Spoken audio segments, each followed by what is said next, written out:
Hello friends, आज हम topic discuss कर रहे हैं क्लास 10 से और जो चैप्टर लिया है वो है ट्रिग्नोमेट्री। एक छोटा सा ट्रिकी क्वेश्चन है, चलिए देखते हैं ध्यान से। कि दिया है कि साइन ए प्लस बी बराबर 1 और कॉस ए माइनस बी बराबर √3/2। तो find the value of A and B.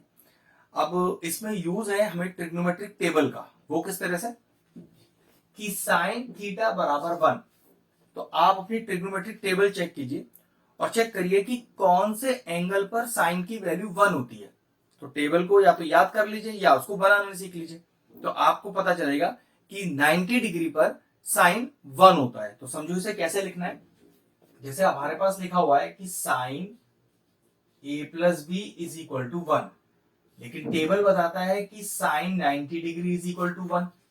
तो क्या पता चला कि ये जो a प्लस बी है वो 90 के बराबर है। तो आपने लिख दिया a plus B is equal to 90।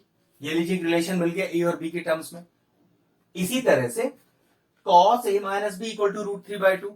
फिर अपना चार्ट चेक करिए और चेक करिए कि cos के कौन से एंगल पर वैल्यू √3/2 होती है। जो cos है वो 30 डिग्री पर √3/2 देता है। तो इसका मतलब हम इसे क्या लिख सकते हैं कि cos 30 is equal to √3/2। Same जैसे हमने यहां नियम लगाया, तो उसी नियम के हिसाब से यहां पर a माइनस बी का वैल्यू कितना हो गया, a माइनस बी का वैल्यू 30 हो गया। कहने का मतलब है कि cos a माइनस बी √3/2 तब होता है जब उसका a माइनस बी 30 डिग्री होगा, मतलब जब उसका थीटा 30 डिग्री होगा। अब थीटा की जगह a माइनस बी लिखा है, यहां थीटा की जगह a प्लस बी लिखा है। अब दोनों को साइमल्टेनियसली सॉल्व कर लेते हैं। एलिमिनेशन मेथड लगा रहे हैं, ये प्लस का भी माइनस का भी कैंसिल आउट हो गया। a प्लस ए ये हो गया 2a और 90 plus 30 is equal to 120। What is the value of A 120/2 that is equal to 60।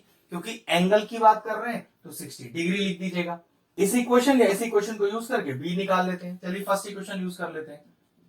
a plus B is equal to 90। a का वैल्यू अभी 60 आया है, तो 60 plus B is equal to 90। तो what is the value of b 90 minus का 60 that is equal to 30 degree. Therefore, the value of angle A is 60 degree and value of angle B is 30 degree. ये लीजिए question finish हुआ। Video finish करते हैं।